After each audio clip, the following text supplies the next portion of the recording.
अस्सलाम वालेकुम दोस्तों, आज से 4.5 अरब साल पहले एक थिया नाम का सियारा हमारी ज़मीन से टकराया था।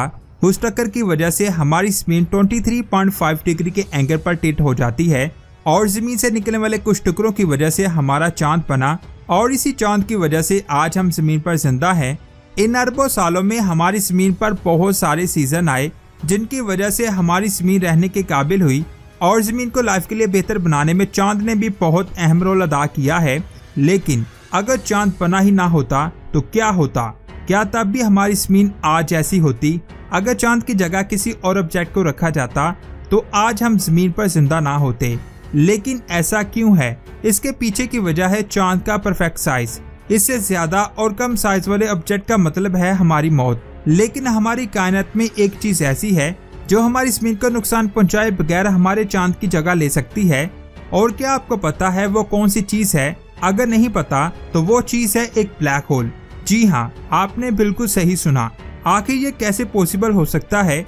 और क्या हो अगर चांद को सोलर सिस्टम में मौजूद बाकी सियारों से रिप्लेस किया जाए? ये अमेजिंग इन्फॉर्मेशन आप जानोगे आज के इस वीडियो में। वीडियो शुरू करने से पहले आपसे गुजारिश है कि अगर आपने हमारे चैनल स्पेस वर्ल्ड को सब्सक्राइब नहीं किया तो जल्दी से सब्सक्राइब करने के साथ साथ हमारे वीडियोस को लाइक और शेयर जरूर करें।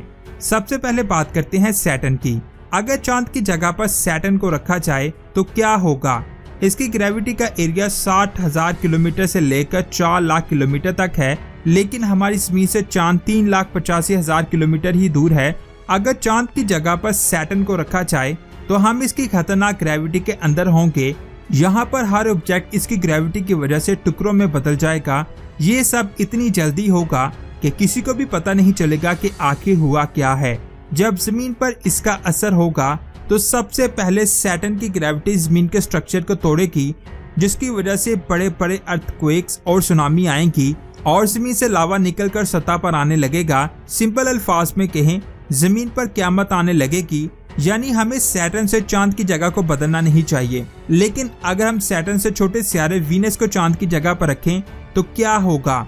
एक थिया नाम का सियारा हमारी ज़मीन से टकराया था। तब हमारी ज़मीन 23.5 डिग्री के एंगल पर झुक गई थी, जिसे चांद ने स्टेबल रखा। इसी वजह से हमारी ज़मीन पर मुख्तलिफ मौसम बनते हैं और इन्हीं मौसमों में हम इंसान जिंदा हैं। इसके अलावा चांद की ग्रेविटी की वजह से समुद्र में मुख्तलिफ वेव्स बनती हैं, जो समुद्र में रहने वाले जानदारों के लिए बहुत ज्यादा जरूरी हैं। लेकिन अगर मून की जगह पर वीनस को रखा जाए तो क्या होगा? इसे मॉर्निंग स्टार भी कहा जाता है। इसका मास और साइज हमारी ज़मीन जितना ही है, यानी इसका रेडियस 6052 किलोमीटर है। जब सेम डायमीटर वाला सियारा हमारे चांद की जगह पर आएगा तो वो ज़मीन के गिर्द नहीं बल्कि ज़मीन के साथ ही घूमेगा। यानी एक ही जगह पर दो सियारे एक पॉइंट के गिर्द ऑर्बिट करेंगे, जिन्हें बाइनरी सिस्टम भी कहा जाता है, जिसमें दो सेम साइज के सियारे एक दूसरे की ग्रेविटी की वजह से एक दूसरे के गिर्द नहीं बल्कि एक पॉइंट के गिर्द ऑर्बिट करते हैं। इससे तो हमारी ज़मीन पर रहने वाले इंसानों को इतना नुकसान तो नहीं होना चाहिए। लेकिन वीनस बहुत ज्यादा डेंस एटमॉस्फेयर और ग्रीन हाउस गैसेस की वजह से हमारे सोलर सिस्टम का सबसे गर्म सियारा है, जिसकी वजह से रात को भी हमारी ज़मीन पर टेम्परेचर बहुत ज्यादा होगा। और साइंसदानों की एक स्टडी के मुताबिक ऐसे बाइनरी सिस्टम में मौजूद सियारे एक दूसरे से टकराकर खत्म हो जाते हैं। यानी वीनस के साथ भी हमारी ज़मीन पर क़यामत आएगी, लेकिन वीनस ज़मीन से देखने में बहुत खूबसूरत लगेगा। इसके बाद बात करते हैं इससे भी छोटे सियारे यानी ड्वार्फ सियारे प्लूटो की। प्लूटो हमारे सोलर सिस्टम का वाहिद सियारा है और ड्वार्फ सियारों की लिस्ट में शामिल कर दिया गया है। इसका साइज चांद के साइज का 70% है, लेकिन इसका मास चांद के मास से बहुत कम है। अगर ये ज़मीन से चांद जैसा दिखाई भी दे तब भी चांद की तरह हमारी ज़मीन को संभाल नहीं पाएगा, क्योंकि कम मास की वजह से इसकी ग्रेविटी भी वीक होगी। और वीक ग्रेविटी का मतलब है ज़मीन पर समुद्र में लहरें नहीं चलेंगी और समुद्र खत्म हो जाएंगे। ऊपर से चांद के मास की वजह से हमारी ज़मीन 22.1 से लेकर 24.5 के दरमियान अपने एक्सिस पर झुकी हुई है। लेकिन अगर चांद को इससे कम मास वाले ऑब्जेक्ट से रिप्लेस किया जाए तो हमारी ज़मीन का एक्सिस गिर जाएगा, जिससे हमारी ज़मीन का एक पोल सूरज की तरफ हो जाएगा और दूसरा पोल सूरज के दूसरी तरफ हो जाएगा।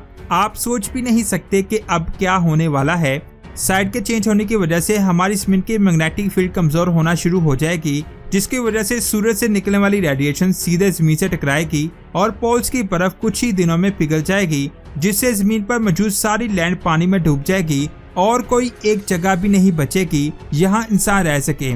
इसलिए हम प्लूटो को छोड़कर हमारे करीबी स्टार प्रोक्सिमा सेंटोरी को चांद की जगह पर रखते हैं। प्रोक्सिमा सेंटोरी हमारी जमीन से 4.2 लाइट ईयर दूर है। ये एक छोटा सा रेड ड्वार्फ स्टार है जिसका मास हमारे सूरज के मास का 12% है और इसका डायमीटर 14% है। यानी हर लिहाज से ये स्टार हमारे सूरज से बहुत छोटा है। तो अगर इस छोटे से स्टार को हमारे चांद की जगह पर रखा जाए तो तब भी हमारी जमीन पर क़यामत आएगी। जैसा कि मैंने आपको पहले भी बताया है कि चांद हमसे 3,85,000 किलोमीटर दूर है, लेकिन प्रोक्सिमा सेंटोरी का डायमीटर 2,14,550 किलोमीटर है। यानी अगर इसे चांद की जगह पर रखा जाता है तो ये हमारी जमीन के बहुत ज्यादा करीब होगा, जिससे हमारी जमीन जल जाएगी। ऊपर से इसका मास जुपिटर से 150 गुना ज्यादा है। इतने ज्यादा मास की वजह से ये जमीन का चांद नहीं बनेगा, बल्कि जमीन को ही हमारा चांद बना लेगा। और ये भी हो सकता है कि हमारी जमीन को निगल ले। लेकिन यहाँ एक सवाल आता है कि क्या हमारी कायनात में ऐसी कोई चीज नहीं है जो हमारी जमीन को नुकसान पहुँचाए बगैर हमारे सूरज की जगह ले ले। तो ये जानकर आप हैरान हो जाएंगे कि एक चीज है जो चांद की जगह ले सकती है, लेकिन सुनने में ये बहुत अजीब है। वो चीज है एक ब्लैक होल। जी हाँ, आपने बिल्कुल सही सुना। एक ब्लैक होल ही चांद की जगह लेकर जमीन को संभाल सकता है, लेकिन उसका साइज एक मूंगफली जितना होना चाहिए। आप सोच रहे होंगे ये तो जमीन को निकल जाएगा। तो मैं आपको बता दूं, ऐसा कुछ नहीं होगा, क्योंकि ब्लैक होल तब खतरनाक होता है जब हम उसके इवेंट हॉरिजॉन के पास होंगे। लेकिन अगर आप उस लाइन के पीछे रहते हैं तो आपको कुछ नहीं होगा, बल्कि उसकी ग्रेविटी की वजह से या तो आप उसके गिर्द घूमेंगे या वो आपके गिर्द घूमेगा। यानी अगर किसी ब्लैक होल का साइज चांद जितना होगा तो हमारी जमीन उसी तरह टिल्ट रहेगी। दिन और रात का साइकिल उसी तरह चलेगा और जमीन पर मौसम भी उसी तरह बनेंगे। यानी इतने सारे सियारों में से जो सबसे ज्यादा बेस्ट कैंडिडेट है वो ब्लैक होल है, जिसे हम सब अपना दुश्मन मानते हैं। लेकिन इतने साइज के ब्लैक होल की पॉसिबिलिटी हमारी कायनात में बहुत कम है। यानी अभी की बात करें तो चांद ही हमारे लिए बेस्ट है। इसकी जगह चेंज करने से तबाही आ सकती है, क्योंकि ये अल्लाह का निज़ाम है और अल्लाह की प्लानिंग सबसे बेस्ट है। इसे कोई भी चेंज नहीं कर सकता। तो दोस्तों, आज की ये अमेजिंग वीडियो आपको कैसी लगी नीचे कमेंट्स करके जरूर बताएं।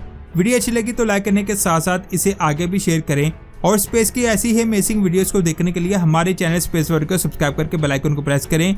अपना बहुत सारा ख्याल रखें। अल्लाह हाफिज।